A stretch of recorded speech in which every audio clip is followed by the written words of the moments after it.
ఇప్పుడు అర్థమైంది జగన్కి 11 సీట్లు ఎందుకు వచ్చాయో. తిరుపతిలో జగన్ బ్యాచ్ చేసిన పాపాలకి సింబాలిక్ గా తన గుర్తుగా వెంకన్న స్వామి 11 రూపంలో 2 నామాలు ఇచ్చాడన్నమాట. నెక్స్ట్ అవి కూడా తీసేస్తాడు. పాపం అనే పదం కూడా సరిపోదు వీళ్ళు చేసిన పాపాలు వర్ణించడానికి. శ్రీవారి లడ్డూలో జంతువుల నూనెంట్రా. అన్య మతస్థులు, నమ్మకం లేనోళ్ళు, పాపాత్ములు, పాలక మండలి సభ్యులు, చైర్మన్లు అయితే ఇలాగే ఉంటది. పైగా వీళ్ళంతా ఎవరు? భూమన జగన్ కి మామ, వైవి సుబ్బారెడ్డి బాబాయ్, ఈవో ధర్మారెడ్డి రాజశేఖర రెడ్డికి మేనల్లుడు.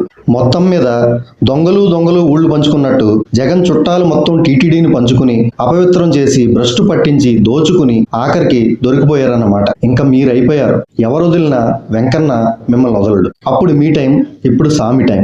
దర్శనం టికెట్లు లక్షలకు అమ్ముకుని ఆస్తులు అమ్మేయాలనుకుని నిధులు మళ్లించి చివరికి దేవుణ్ణి భక్తులకు దూరం చేద్దామనుకుంటే మనల్ని అధికారానికి దూరం చేసి ప్రపంచానికి దూరంగా జైల్లో పడేసి తొందరగా తన దగ్గరికి తీసుకుపోతాడు వెంకన్న.